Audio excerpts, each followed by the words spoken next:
40년이 훌쩍 넘은 지금도 그 여름밤의 기억은 여전히 생생해요. 마치 어제 일처럼 선명하게 떠오르는 그 순간들을 생각하면 가슴 한편이 먹먹해집니다. 그 주 내내 이상한 전화들이 계속 걸려왔어요. 낯선 목소리의 남자가 보증인 확인이라며 은행 이름을 들이대곤 했습니다. 저는 그런 일에 전혀 관련이 없다고 잘라 말했는데 상대방은 계속 확인해보라며 끈질기게 물고 늘어졌어요. 단순한 착오겠거니 했지만 이제 와서 생각해보니 그것이 시작이었던 것 같아요. 그때가 1987년 여름이었죠. 부산의 8월은 정말 견디기 힘들 정도로 무더웠어요. 낮에는 아스팔트가 녹아내릴 것 같았고 밤이 되어도 열기가 쉽게 가시지 않았습니다. 우리 집은 구포 근처의 작은 단독주택이었는데 선풍기 한 대로는 도저히 더위를 감당할 수 없었어요. 매미들이 나무마다 매달려 귀가 따가울 정도로 울어댔습니다. 그날도 저녁 식사를 마치고 설거지를 하고 있었습니다. 찬물에 손을 담그고 있으면 그나마 시원함을 느낄 수 있었거든요. 물이 그릇을 타고 흘러내리는 소리가 적막한 집안에 작게 울렸어요. 민수는 방에서 숙제를 하고 있었고 남편은 거실에서 신문을 보고 있었어요. 평범한 여름 저녁의 풍경이었죠.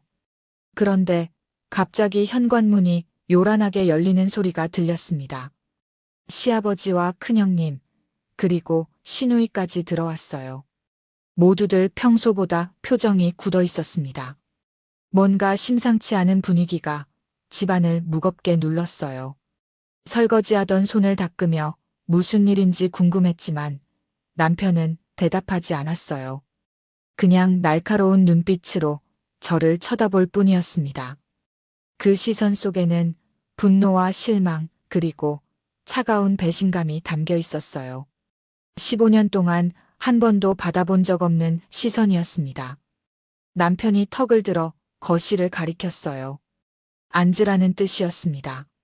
목소리조차 내지 않는 그의 모습에서 냉기가 느껴졌어요.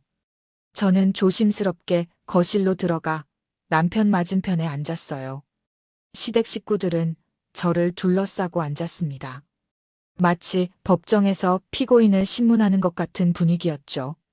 그때 남편이 손에 들고 있던 검은색 장부를 제 앞에 던졌습니다. 두께가 있는 종이의 모서리가 나무를 긁었어요. 그 마찰음이 한동안 귓속에 머물렀습니다. 매미 소리가 더욱 시끄럽게 들리기 시작했어요. 남편의 얼굴이 일그러졌어요. 그게 뭔지 아느냐는 표정이었습니다. 저는 고개를 저었어요. 정말 몰랐거든요. 그 장부를 본 적도 없었고 무엇인지도 알 수 없었어요. 장부를 펼쳐보니 거기에는 저의 이름으로 된 여러 거래 내역이 빼곡히 적혀 있었습니다.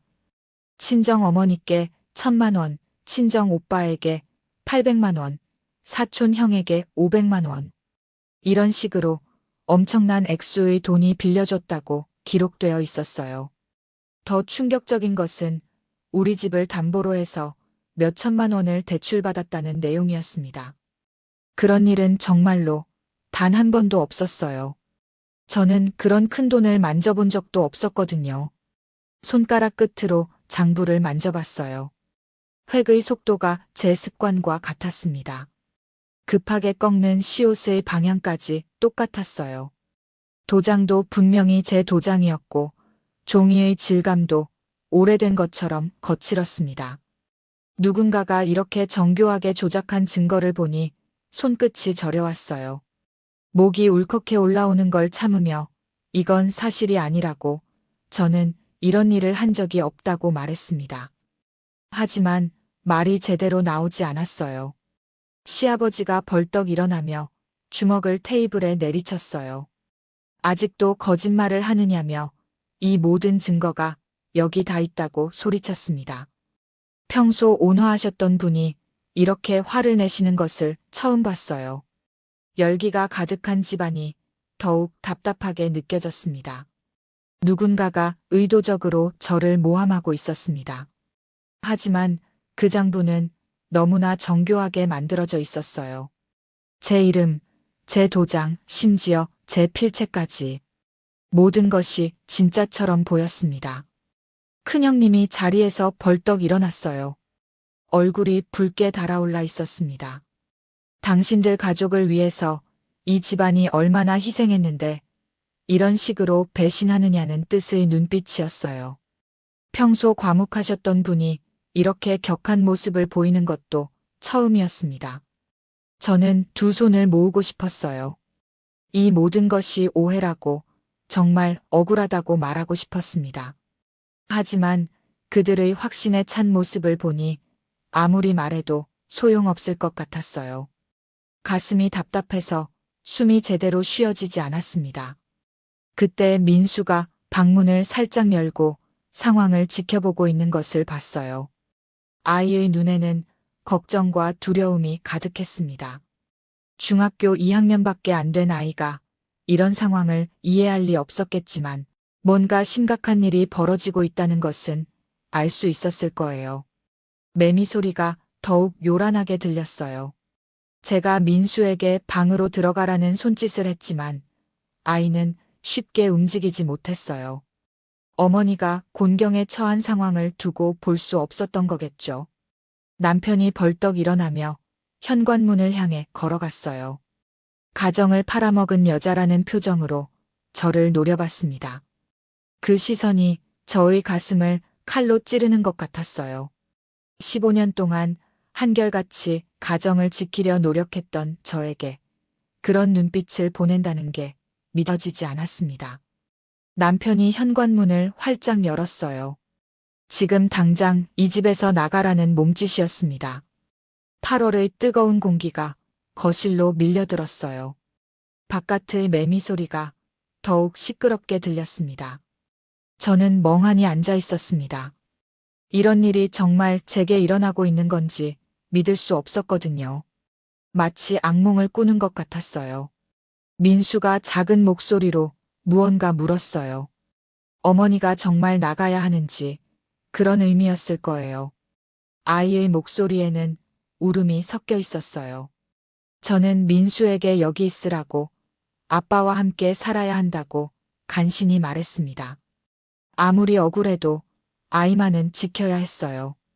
그때 제 손에는 민수의 중학교 등록금 영수증이 있었습니다. 그날 오후에 학교에 다녀오면서 가방에서 꺼내놓은 것이었어요. 겨우 10만 원이 조금 넘는 액수였지만 그것을 마련하기 위해서도 여러 달 동안 용돈을 아껴 모았던 기억이 났습니다. 그 조그만 종이 쪽지가 제 손에 남은 전부였어요. 15년 결혼 생활에서 제가 가져갈 수 있는 유일한 증거 같았습니다. 집 밖으로 나서자 더위가 확 밀려왔어요. 저녁 9시가 넘었는데도 아스팔트에서 열기가 올라오고 있었습니다. 골목길 가로등 아래서 저는 한참 동안 서 있었어요. 대문이 쾅 하고 닫히는 소리가 들렸습니다. 그 소리와 함께 제 결혼 생활도 끝나는 것 같았어요. 15년 동안 쌓아온 모든 것들이 한순간에 무너져 내렸습니다. 매미들은 여전히 울어댔어요. 눈물이 계속 흘러나왔어요.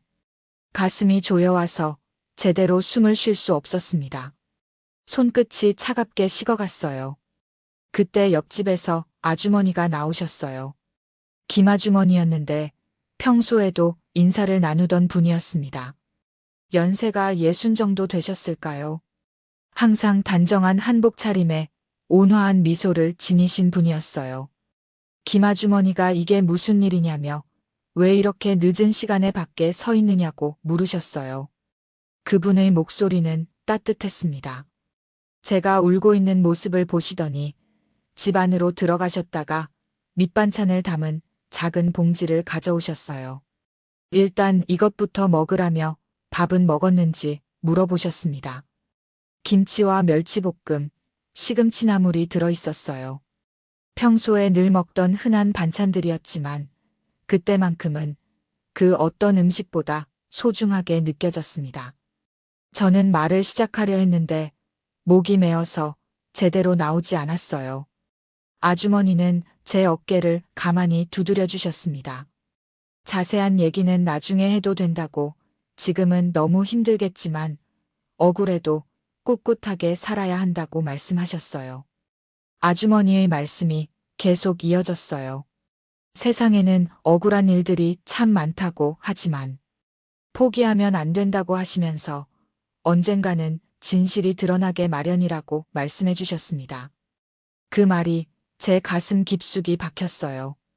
어둠 속에서 한 줄기 빛을 본 것 같았습니다. 그리고 민수 생각을 하라며 그 아이가 엄마를 얼마나 필요로 하겠냐고 말씀하셨어요. 아주머니 말씀이 맞았어요.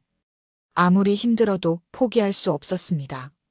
민수를 위해서라도 살아가야 했어요. 그날 밤 저는 동네 여인숙에서 잠을 잤습니다. 좁은 방에 누워서 천장을 바라보며 생각했어요. 과연 누가 저를 이렇게 모함했을까? 왜 이런 일이 제게 일어난 걸까? 하지만 아무리 생각해봐도 답은 나오지 않았어요. 대신 김아주머니의 말씀이 계속 머릿속을 맴돌았습니다. 언젠가는 진실이 드러나게 마련이라는 그 말씀이 제게는 평생 잊지 못할 등불이 되었어요. 캄캄한 터널 같은 세월을 견디게 해준 유일한 희망의 빛이었습니다. 창밖으로는 여전히 매미 소리가 들려왔어요.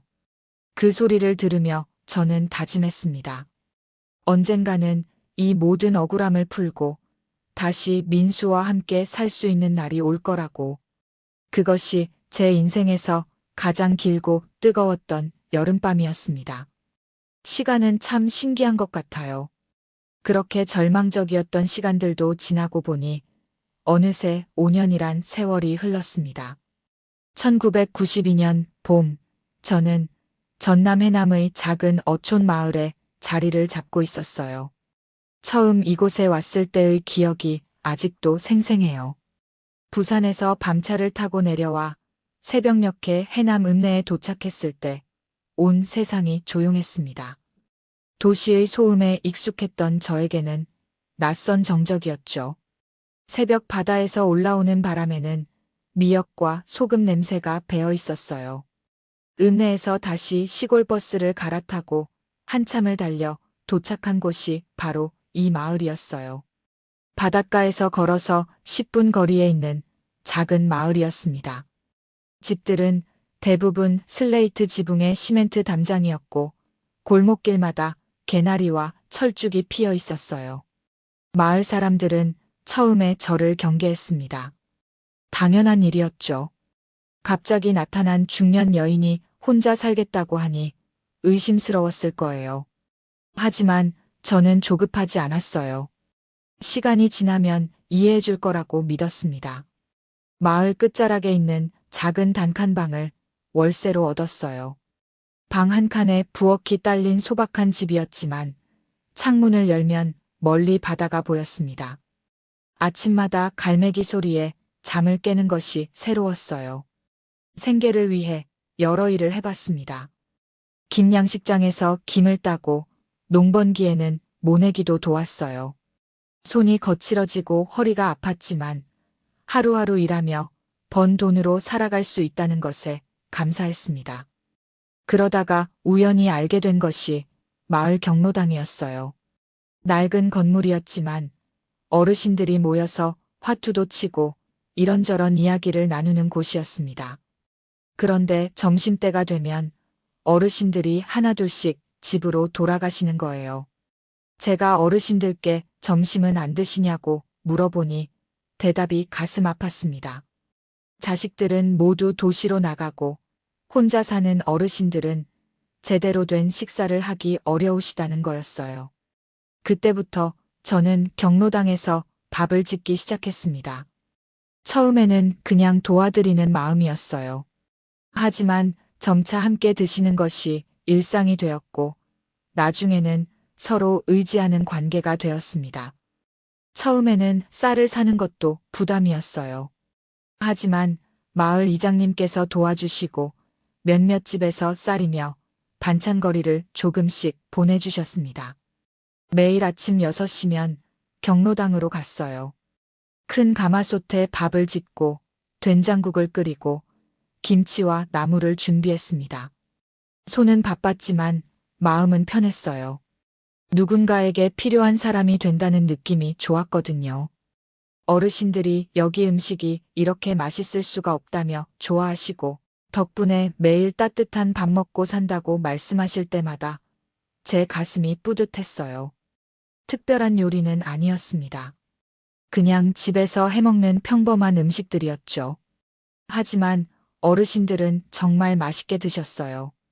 어르신들과 이야기를 나누는 것도 즐거웠습니다. 젊은 시절 이야기, 자식들 걱정, 세상 돌아가는 이야기까지 하루 종일 들어도 지루하지 않았어요. 그런 평범한 일상이 2년 정도 지났을 때 민수가 찾아왔습니다. 20살이 된 아들의 모습을 보니 가슴이 뭉클했어요. 어느새 어른이 되어 있었거든요. 민수는 보고 싶었다며 저에게 안겼어요. 5년 동안 떨어져 있었지만 여전히 저의 소중한 아들이었습니다. 민수는 부산에서 조선소에 다니며 용접 일을 배우고 있었어요. 일이 힘들다고 했지만 묵묵히 견디고 있었습니다. 아버지와는 별로 대화를 하지 않는다고 했어요. 그 말을 들으니 마음이 아팠습니다. 제가 여기서 같이 살까 하고 물어봤지만 민수는 고개를 저었어요. 엄마는 여기서 좋은 일 하고 계시니까 자신은 부산에서 기술을 배워야 한다고 했습니다. 기특한 아이였어요. 이제 스스로 판단하고 결정할 줄 아는 어른이 되어 있었습니다. 그런데 그 무렵부터 민수에게 조금씩 이상한 증상들이 나타나기 시작했어요. 봄엔 마른 기침이 길어졌고 여름엔 기억나지 않는 멍이 퍼졌습니다. 가을이 오자 작은 상처도 제때 멎지 않았어요. 처음에는 계절 탓이나 일이 힘들어서겠거니 했는데 이제 와서 생각해보니 모두 심각한 신호였던 것 같아요. 그런 일상이 계속되던 어느 날 뜻밖의 일이 일어났습니다. 지역 신문 기자가 마을에 온 거예요. 젊은 여자 기자였는데 경로당에서 혼자 봉사하시는 분이 계시다는 소문을 들었다며 찾아왔어요. 어깨에 필름 카메라를 메고 있었습니다. 저는 별거 아니라며 그냥 어르신들과 함께 밥 먹는 것뿐이라고 겸손하게 말했지만 기자는 관심을 보였어요. 요즘 농촌에 이런 일이 쉽지 않다며 정말 대단하다고 했습니다. 기자가 사진 촬영해도 되겠냐고 물어보자 저는 사진은 좀 그렇다고 했어요. 그러자 기자는 얼굴이 나오지 않게 찍을 수도 있고 아니면 동의서를 써드리겠다고 했어요. 90년대 초라 그런지 기자도 신중한 모습이었어요. 기자는 며칠 동안 마을에 머물면서 취재를 했어요. 제가 밥 짓는 모습도 찍고 어르신들과 함께 식사하는 장면도 촬영했습니다. 마침 그때 민수가 내려와 있었어요. 주말이었거든요. 민수도 함께 어르신들 식사를 준비하는 모습이 사진에 찍혔어요. 기자가 어머니와 아들이 함께 봉사하시는 모습이 정말 아름답다며 감탄했어요. 제가 기사는 언제쯤 나올지 물어보니 기자가 웃으며 지방지라 편집이 좀 오래 걸린다고 했어요. 한 달 정도 후에 나올 것 같다고 했습니다. 기사가 나온 건 정말로 한 달 후였습니다. 마을 이장님이 신문을 들고 경로당으로 오셨어요. 여기 보라며 우리 마을이 신문에 났다고 하시더라고요. 신문 일면에 큼지막하게 실린 기사의 제목은 홀로 사는 노인들의 천사, 5년째 무료급식 봉사였어요. 제가 밥을 짓고 있는 사진과 함께 민수가 어르신들께 국을 떠드리는 모습도 실려 있었습니다. 기사 내용은 이 동네에 이런 어머니가 계신 덕분에 홀로 사는 노인들이 끼니를 거르지 않는다며 저의 봉사활동을 자세히 소개했습니다. 어르신들이 신문을 보시면서 우리도 신문에 나왔다며 좋아하셨어요. 신문 한 장이 마을의 시선을 흔들었습니다. 반가움과 호기심, 그 사이 어딘가에서 모두들 즐거워하셨지만 저는 왠지 마음 한편이 불안했어요. 그런데 며칠 지나지 않아 정말로 변화가 시작됐어요. 마을 사람들 사이에서 수군거림이 일기 시작한 거예요. 처음에는 우물가에서였어요. 제가 빨래를 하러 갔는데 몇몇 아주머니들이 모여서 이야기를 하고 계시더라고요.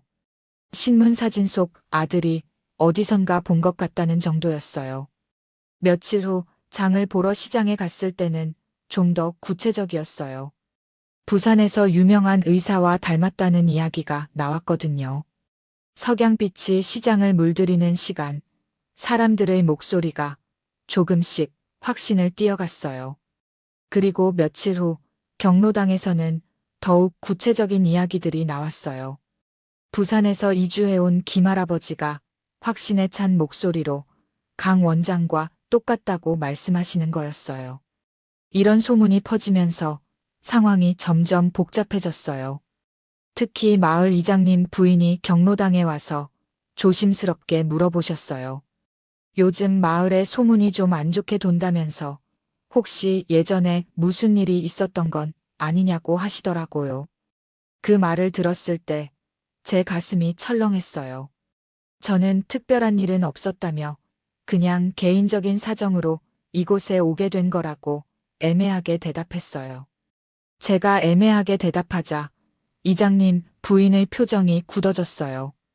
그래도 마을 사람들이 궁금해하니까 혹시 문제가 될 만한 일이라면 미리 말씀해달라고 하시더라고요. 그 후로 경로당에 오시는 어르신들의 수가 조금씩 줄어들기 시작했어요.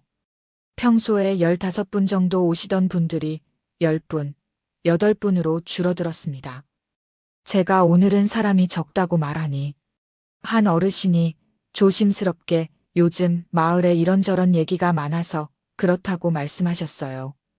그 말씀을 들으니 마음이 무거웠어요. 민수도 이런 분위기를 눈치챘나 봐요. 다음에 내려왔을 때 조심스럽게 마을 사람들이 뭔가 이상하게 보는 것 같다고 말했습니다. 저는 그냥 신문에 나와서 그런가 보다며 대충 얼버무렸지만 민수는 뭔가 느끼는 게 있는 것 같았어요. 그날 밤 우리는 바닷가를 걸으면서 이런저런 이야기를 나눴습니다. 달이 밝아서 바다가 은빛으로 반짝이고 있었어요.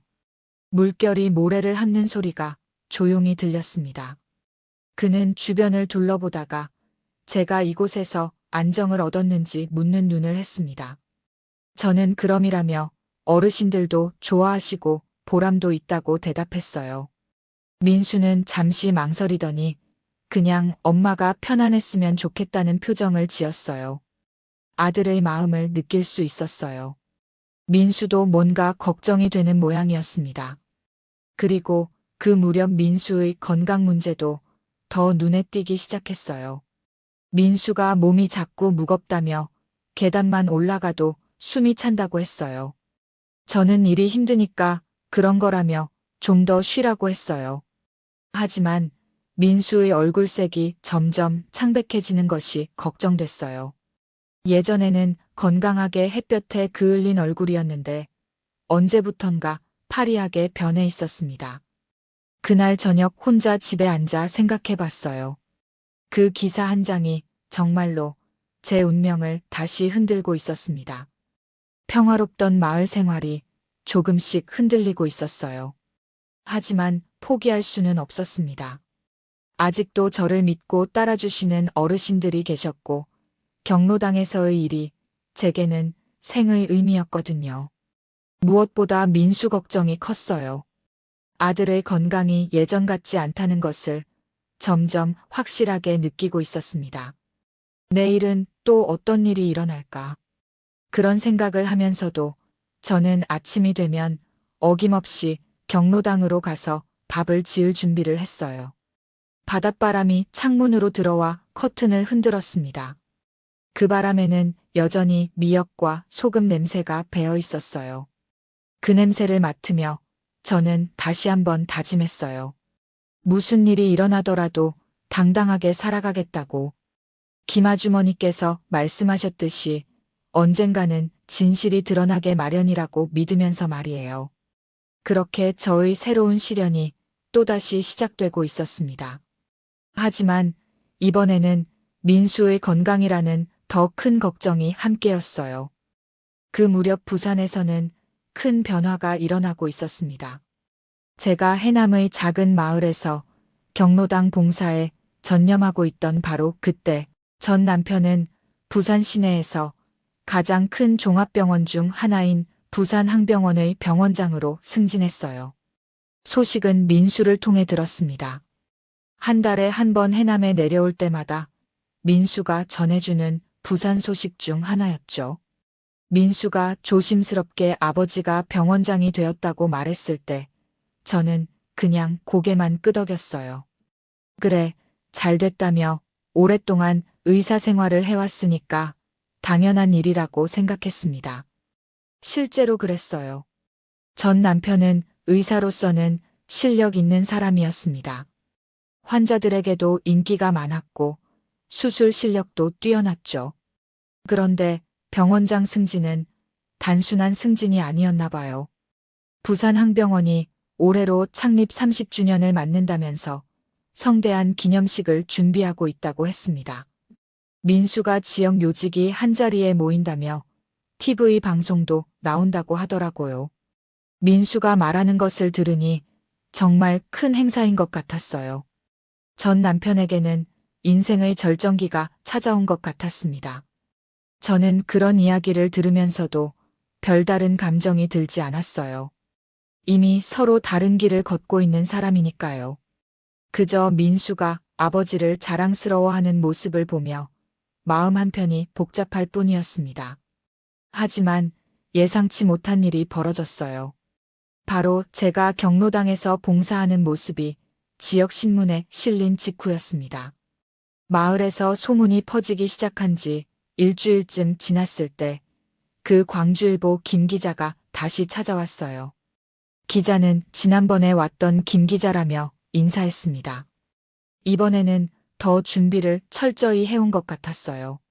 손에는 여러 자료들을 들고 있었습니다.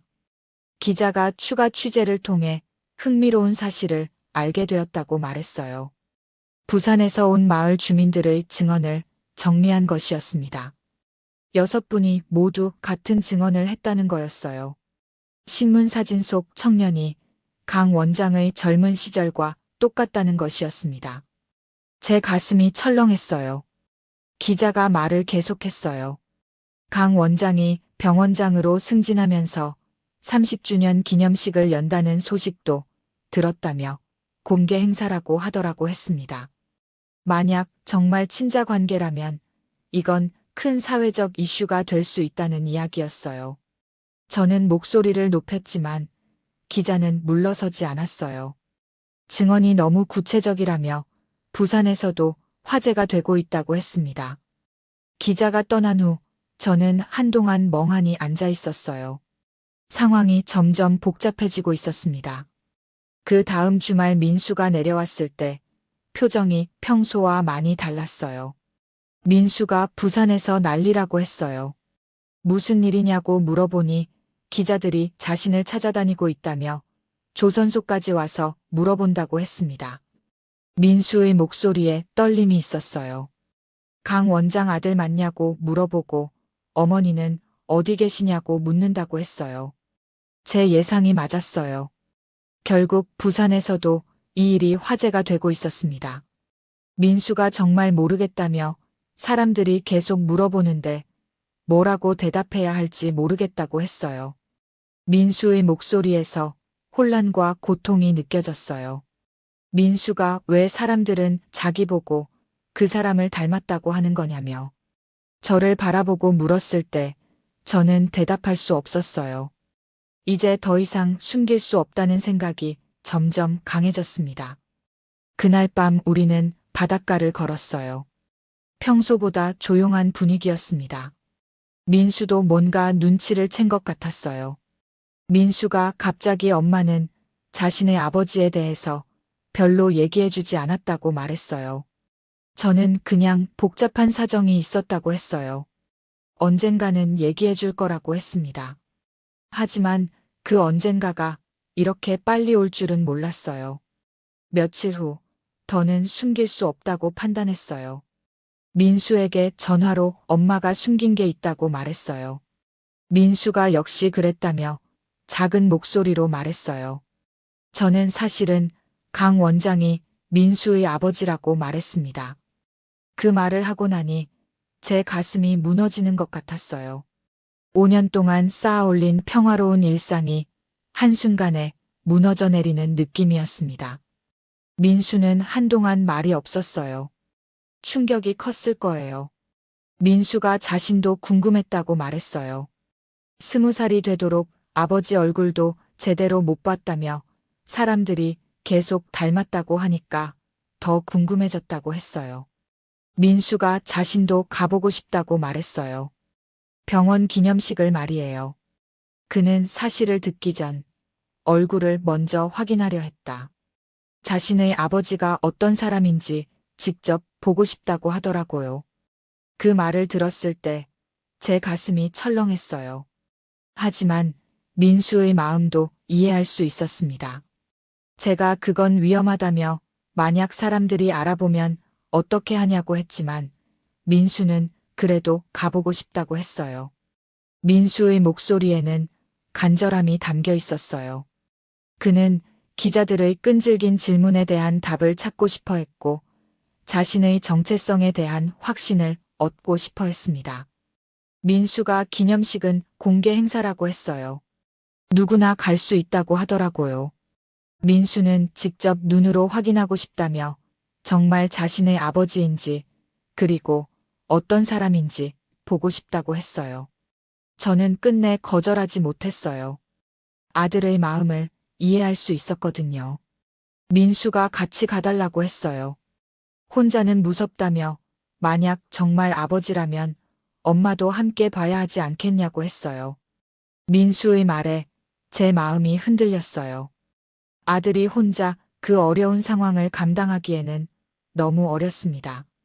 그리하여 우리는 병원 창립 30주년 기념식 날 부산 항병원으로 향하기로 했습니다. 기념식이 열리는 날은 맑은 가을날이었어요. 부산 항병원 앞 광장에는 이른 아침부터 사람들이 모여들기 시작했습니다. 해남에서 아침 일찍 출발한 저와 민수는 오전 10시쯤 병원 앞에 도착했어요. 이미 많은 사람들이 와 있었습니다.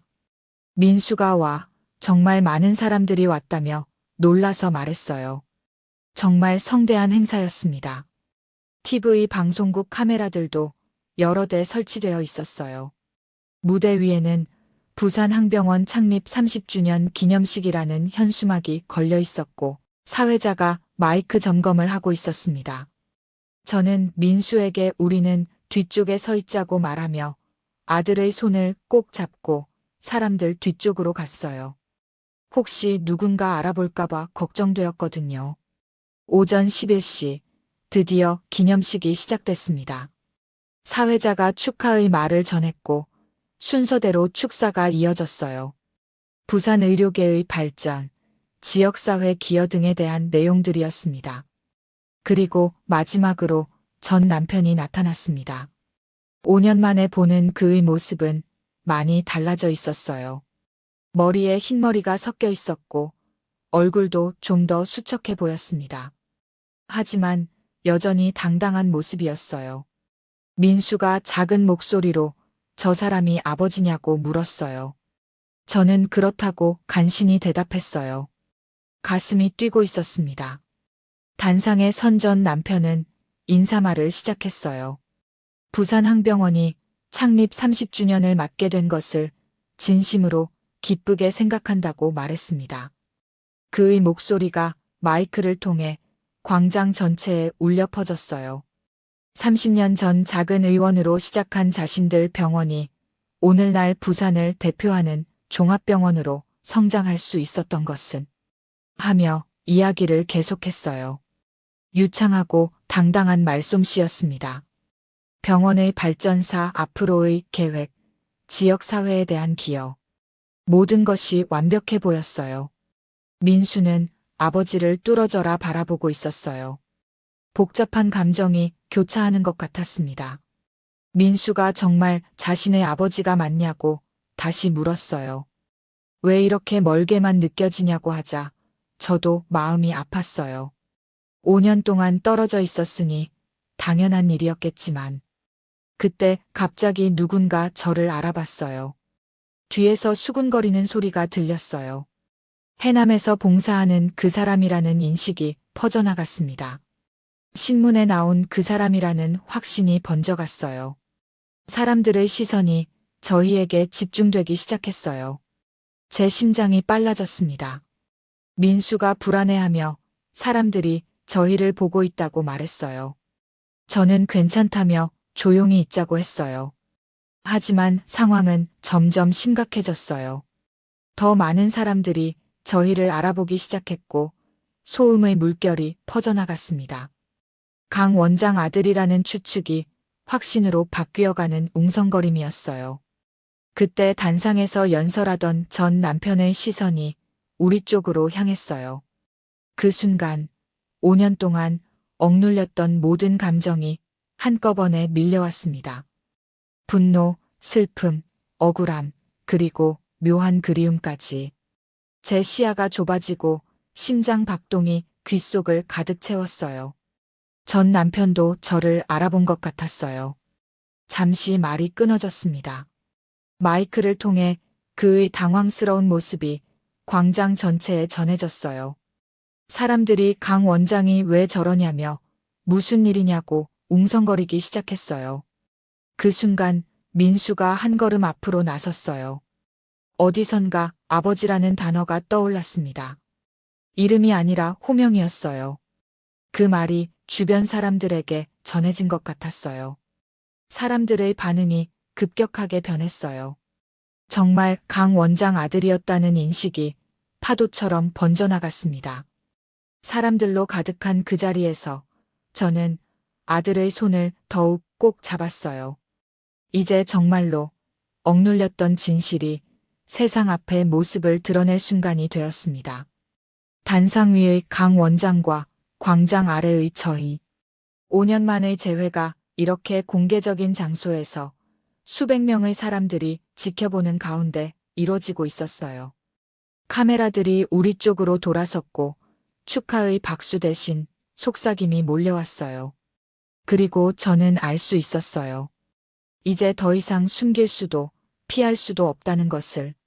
오늘 이 자리에서 모든 것이 결정될 거라는 것을 말이에요. 기념식장에서 돌아온 후 저는 마음이 무거웠어요. 그날의 일들이 계속 머릿속을 맴돌았습니다. 전 남편과 눈이 마주쳤던 그 순간, 그리고 사람들의 수군거림. 모든 것이 이제 곧 터질 것만 같았어요. 하지만 그보다 더 걱정되는 것이 있었습니다. 바로 민수였어요. 사실 몇 달 전부터 민수의 건강이 예전 같지 않았어요. 조선소에서 일을 시작한 이후로 계속 그랬습니다. 봄엔 마른 기침이 길어졌고 여름엔 기억나지 않는 멍이 퍼졌습니다. 가을이 오자 작은 상처도 제때 멎지 않았어요. 이제 와서 생각해보니 모두 심각한 신호였던 것 같아요. 기념식을 다녀온 후 민수는 더욱 기운이 없어 보였어요. 그 충격적인 하루가 아들에게 큰 스트레스를 줬나 봐요. 민수가 해남에 내려왔을 때 요즘 정말 힘들다고 말했어요. 몸이 자꾸 무겁다며 계단만 올라가도 숨이 찬다고 했습니다. 저는 많이 피곤하다며 위로했어요. 최근 일들로 스트레스를 많이 받았을 거라고 여겼거든요.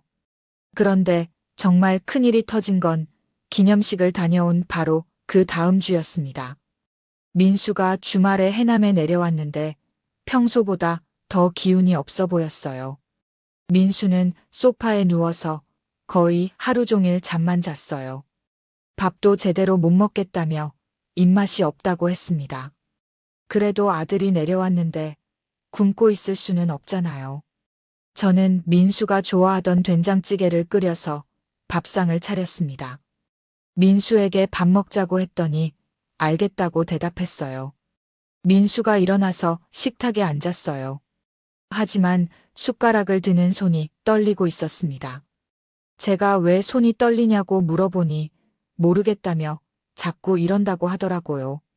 민수가 밥을 한 숟가락 떠서 입에 넣었을 때였습니다.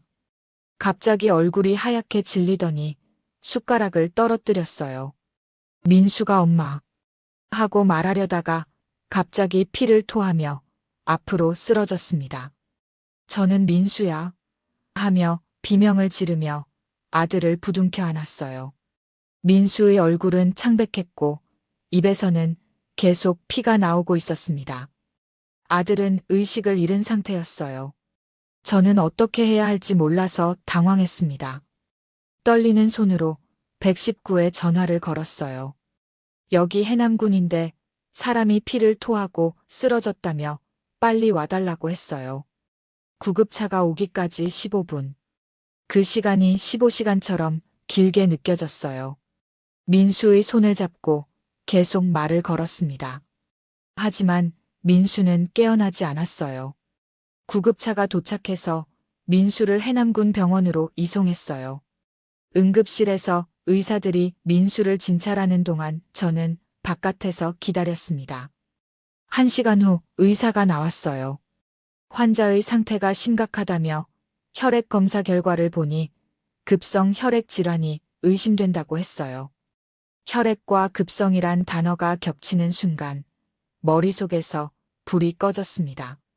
백혈구 수치가 비정상적으로 높고 혈소판은 급격히 감소한 상태라며 급성 혈액암 가능성이 높다고 했어요.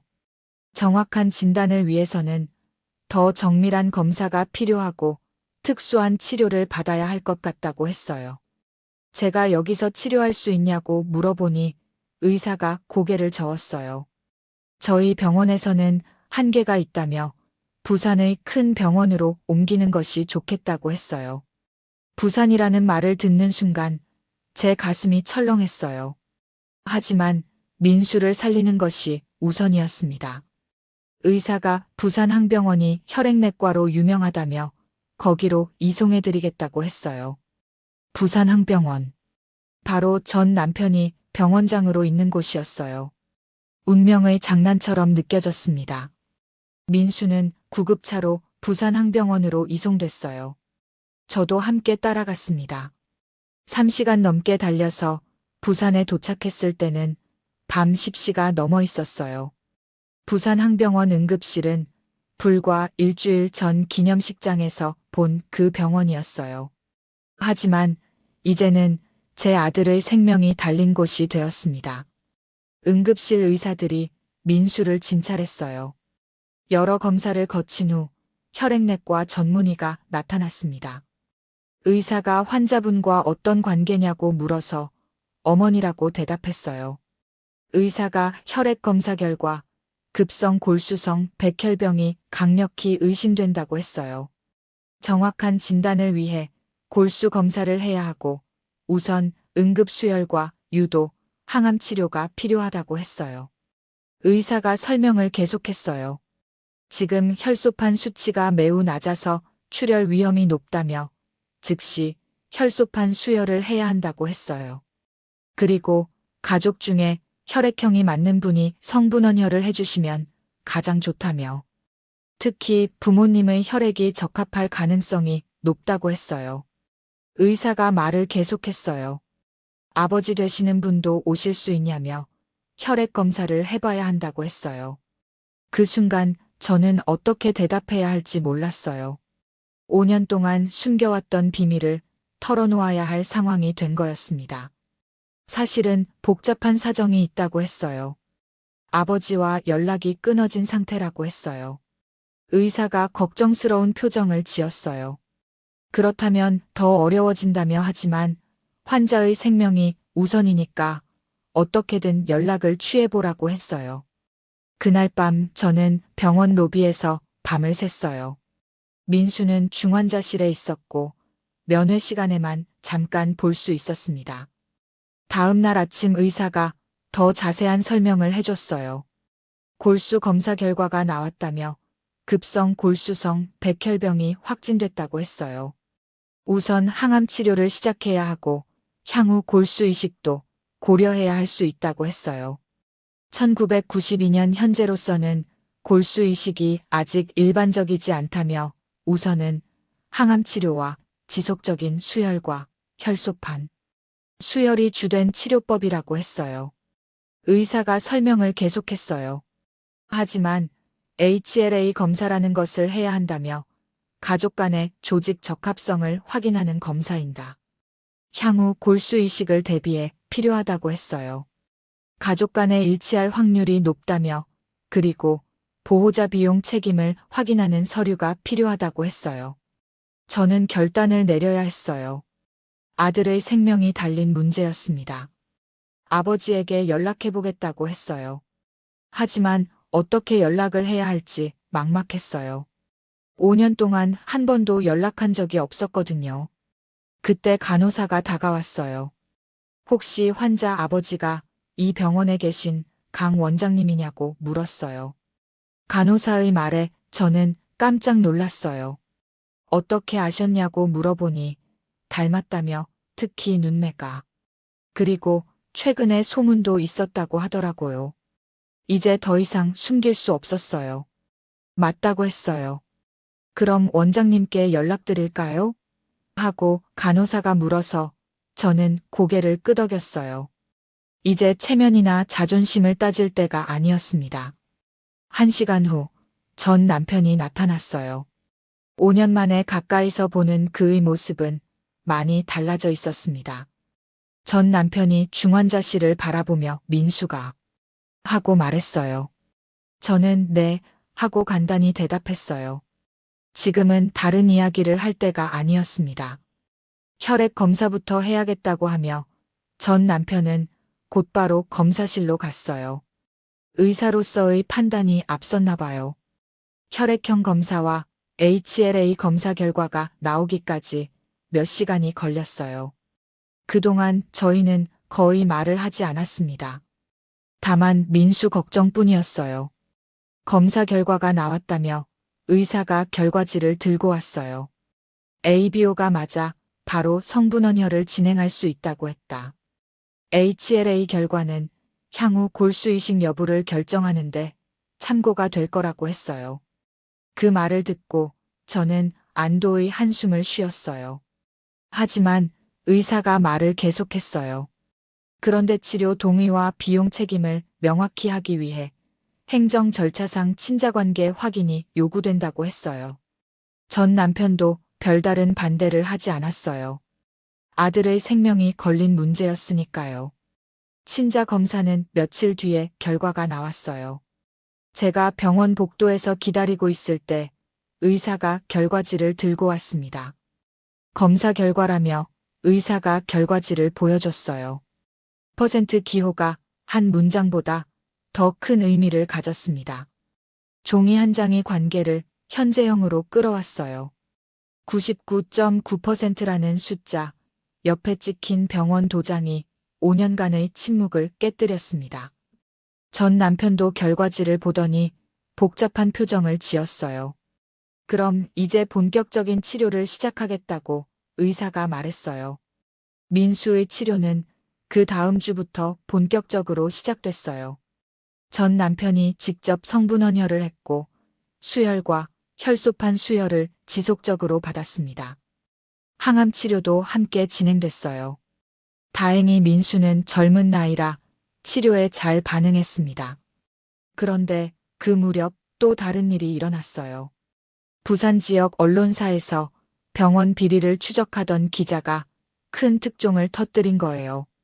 내부 고발자의 문건을 확보했다면서 충격적인 내용을 보도했습니다. 그 기사에는 5년 전 제가 집에서 쫓겨날 때의 이야기가 담겨 있었어요. 그때 들이밀어졌던 빚장부가 사실은 조작된 문서였다는 것입니다.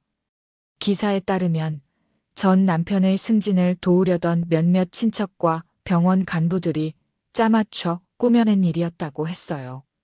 내부 고발자가 제공한 문건에는 가짜 계좌 개설 내역과 필적 감정 결과까지 포함되어 있었습니다. 조작된 장부로 무고한 가족을 파탄낸 의료계 비리라는 제목의 기사였어요. 제가 친정에 돈을 빌려줬다는 내용도, 집을 담보로 대출을 받았다는 내용도 모두 거짓이었습니다. 심지어 제 필적을 흉내낸 것도 전문적인 필적 조작이었다고 했어요. 기사가 나간 후 큰 파장이 일었어요. 검찰이 수사에 착수했고 관련된 병원 간부들이 업무상 배임과 문서 조작 혐의로 구속됐습니다. 전 남편도 직접적인 가담은 없었지만 병원장직에서 물러나야 했어요. 저는 그 기사를 보면서 복잡한 감정이 들었어요. 5년 동안 억울함을 참고 살았는데 이제서야 진실이 밝혀진 거였습니다. 민수가 회복되면서 저희는 다시 이야기를 나눌 수 있게 됐어요. 민수가 정말 억울하셨겠다고 말했어요. 저는 이제 다 지난 일이라고 했어요. 민수가 아버지는 어떻게 생각하냐고 조심스럽게 물었어요. 글쎄, 그분도 속았던 거니까 하고 저는 대답했어요. 실제로 전 남편도 그 조작된 장부를 진짜라고 믿었던 것 같아요. 하지만 그래도 너무 쉽게 저를 믿지 않았던 것은 아쉬웠습니다. 하지만 이제는 다 밝혀졌다며 엄마가 정말 억울했다는 것도 하고 민수가 말했어요. 민수의 말에 저는 고개를 끄덕였어요. 첫 항암 뒤 부분 관해가 확인되자 몇 달의 준비 끝에 이식을 택했습니다. 완전 일치는 아니었지만 반일치 이식이 가능하다는 설명이었어요. 국내에서도 몇몇 대형 병원에서 사례가 쌓이던 시기라는 설명이었습니다. 면역 억제를 강화하고 감염 관리만 지켜낸다면 젊음이 우리 편이라고 했습니다. 전 남편의 골수가 민수의 몸에 자리 잡는 데는 시간이 걸렸지만 의사들은 예후가 좋다며 앞으로 정기적인 검진과 외래 치료만 받으면 일상생활이 가능하다고 했습니다. 민수가 이제 어떻게 할 거냐고 물었을 때 저는 이미 마음을 정하고 있었어요. 해남으로 돌아가자며 어르신들이 기다리고 계신다고 했어요. 정말이냐고 민수가 물어서 거기가 우리 집이라고 했어요. 우리는 다시 해남으로 돌아가서 새로운 시작을 준비했어요. 이번에는 떳떳하게, 당당하게 살아갈 수 있을 것 같았습니다.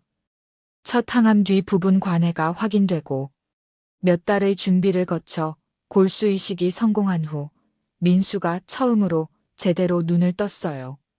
그동안 의식은 있었지만 몸이 너무 힘들어서 제대로 말도 못하고 있었거든요. 저는 민수가 깨어나기만을 하루 종일 기다리고 있었어요. 중환자실 밖 의자에 앉아서 면회 시간만 기다렸습니다. 간호사들이 집에 가서 쉬라고 해도 발걸음이 떨어지지 않았어요. 제가 다가가서 괜찮냐고 물었을 때 민수는 천천히 고개를 끄덕였어요.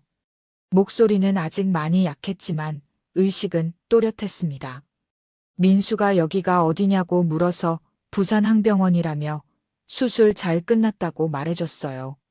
민수가 안도의 표정을 지었을 때 병실 문이 조용히 열렸어요. 강 원장.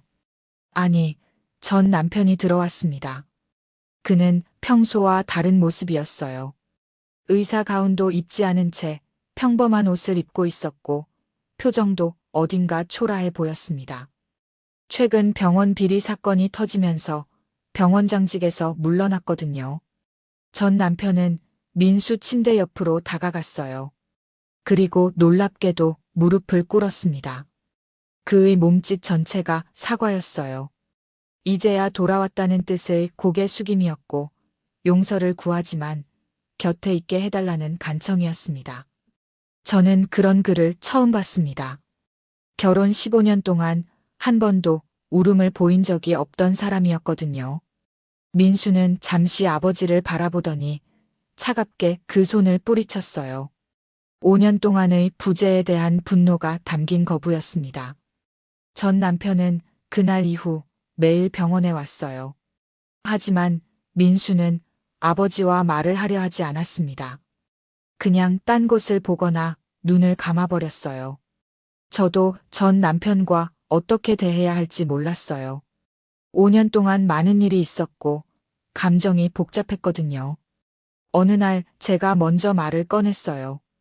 당신도 속았던 거라는 걸 안다고 하지만 그래도 너무 쉽게 나를 의심했다고 했어요. 전 남편은 고개를 숙이며 변명할 수 없다는 표정을 지었어요. 그때 자신이 너무 어리석었다는 뜻의 고개 끄덕임이었습니다. 며칠 후 민수가 조심스럽게 제게 말했어요. 치료받는 동안 계속 생각해봤다며 아버지의 피가 자신을 살렸다는 사실 때문에 마음이 흔들린다고 했어요. 그 말을 듣고 저도 뭉클했어요. 정말 그랬거든요. 전 남편의 혈액이 민수의 생명을 구했습니다. 며칠 후 전 남편이 평소처럼 병실에 왔을 때 민수가 먼저 말을 걸었어요. 아버지라고 부르며 자신을 살려주신 것에 대해 고맙다고 했습니다. 하지만 조건이 있다고 했어요. 진심으로 엄마에게 사과할 것, 앞으로는 가족을 소중히 여길 것, 그리고 말이 아닌 행동으로 보여줄 것이었습니다. 전 남편이 저에게 무릎을 꿇었어요. 진심 어린 사과의 자세였습니다. 저는 그 모습을 보며 오랜 원망과 미움이 조금씩 녹아내리는 것을 느꼈어요. 민수가 퇴원한 후 전 남편은 정말로 달라진 모습을 보여줬어요. 그의 언어가 짧아지고 약속이 길어졌습니다. 먼저 병원장직을 완전히 내려놓고 새로운 계획을 세웠습니다. 해남에 작은 의원을 열겠다고 했어요. 지역 사회를 위해 일하고 싶다는 의지였습니다. 몇 달 후 정말로 해남에 작은 의원이 문을 열었어요. 해남 가족의원이라는 이름으로요. 전 남편은 매일 성실하게 환자들을 돌봤어요. 예전처럼 거만하지도 않고 친근하게 대했습니다. 마을 사람들의 반응도 좋았어요. 저는 여전히 경로당에서 봉사를 계속했어요. 이제는 전 남편도 주 2회 정기적으로 와서 어르신들 건강 상담을 해드렸습니다. 화요일과 금요일 오후 2시 진료를 마친 후 의원에서 경로당까지의 왕복 동선이 그의 새로운 일상이 되었어요. 그런데 무엇보다 중요한 변화는 마을 사람들의 태도였어요. 어느 날 경로당에 새로운 현판이 걸렸어요. 해남군 모범 봉사자 감사 현판이라고 적혀 있었습니다. 군수가 직접 보내준 공식적인 인정이었어요. 그리고 그날 이장 부인이 경로당에 오셔서 저에게 깊게 고개를 숙이셨어요. 지난번에 의심했던 것에 대한 사과의 절이었습니다. 신문에 진실이 다 나왔으니 이제는 마을에서 더 큰 일을 해달라는 당부도 함께였어요. 마을 소식지에도 정정보도가 실렸어요. 오해로 인한 사과문이라는 제목으로 저에 대한 잘못된 소문들을 바로잡는 내용이었습니다. 민수도 큰 변화를 겪었어요. 조선소 일은 그만두고 새로운 길을 모색하기 시작했습니다. 아버지 의원에서 행정일을 도와드리겠다고 했고 지역 보건 관련 자격증도 따겠다고 했어요. 어르신들을 위한 건강관리 프로그램도 만들어보고 싶다고 했습니다.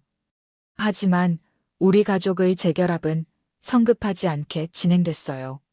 전 남편은 해남에 작은 집을 따로 얻어서 살았고 저와 민수는 예전 집에서 계속 살았습니다. 천천히 해보자고 제가 말했을 때 전 남편도 이해한다고 했어요. 급하지 않다며 시간을 두고 천천히 신뢰를 쌓아가면 된다는 생각이었어요. 6개월 정도 지났을 때 전 남편이 경제적 책임도 지기 시작했어요. 민수 치료비와 생활비는 자신이 책임지겠다고 했습니다. 아버지로서의 당연한 책임이라는 입장이었어요. 그리고 의원 수익의 일부를 경로당 운영비로 정기 기부하기 시작했어요. 매월 셋째 주 금요일 봉투에 정성스럽게 넣어서 직접 전달했습니다. 지역사회에 보답하는 마음이었어요. 저녁에는 가끔 함께 식사를 했어요. 세 사람이 함께 밥을 먹으며 이런저런 이야기를 나누는 시간이 좋았습니다. 저녁의 김이 식탁 위로 천천히 올라왔습니다. 그 김이 퍼지는 속도로 우리의 생활도 가까워졌어요. 민수가 이제 정말 가족 같다고 말했을 때 저도 전 남편도 미소를 지었어요. 아직 갈 길이 멀다고 제가 말하자 전 남편이 고개를 끄덕였어요. 하지만 이렇게 시작하는 것만으로도 감사하다는 마음이었습니다. 1년 후 우리는 조금 더 가까워졌어요. 전 남편이 저희 집 근처로 이사를 왔고 거의 매일 함께 시간을 보냈습니다. 그는 조심스레 형태를 물었고 나는 속도를 대답했습니다. 우리는 여전히 같은 식탁에 앉았지만 이번에는 서두르지 않기로 했어요. 민수도 병원 행정교육과정을 수료하여 의원에서 본격적으로 일하기 시작했어요. 어르신들을 위한 건강 프로그램도 운영하고 경로당과 의원을 연결하는 다리 역할을 했습니다.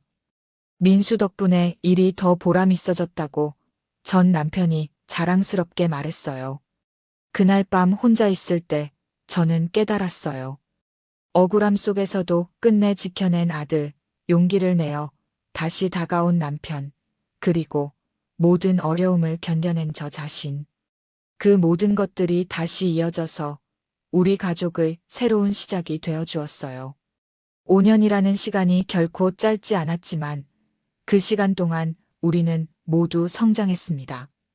그래서 이제는 예전보다 더 단단하고 진실한 가족이 될 수 있었어요. 무엇보다 제 사회적 명예도 완전히 회복됐어요. 마을에서는 존경받는 봉사자로, 군에서는 모범 시민으로 인정받았습니다.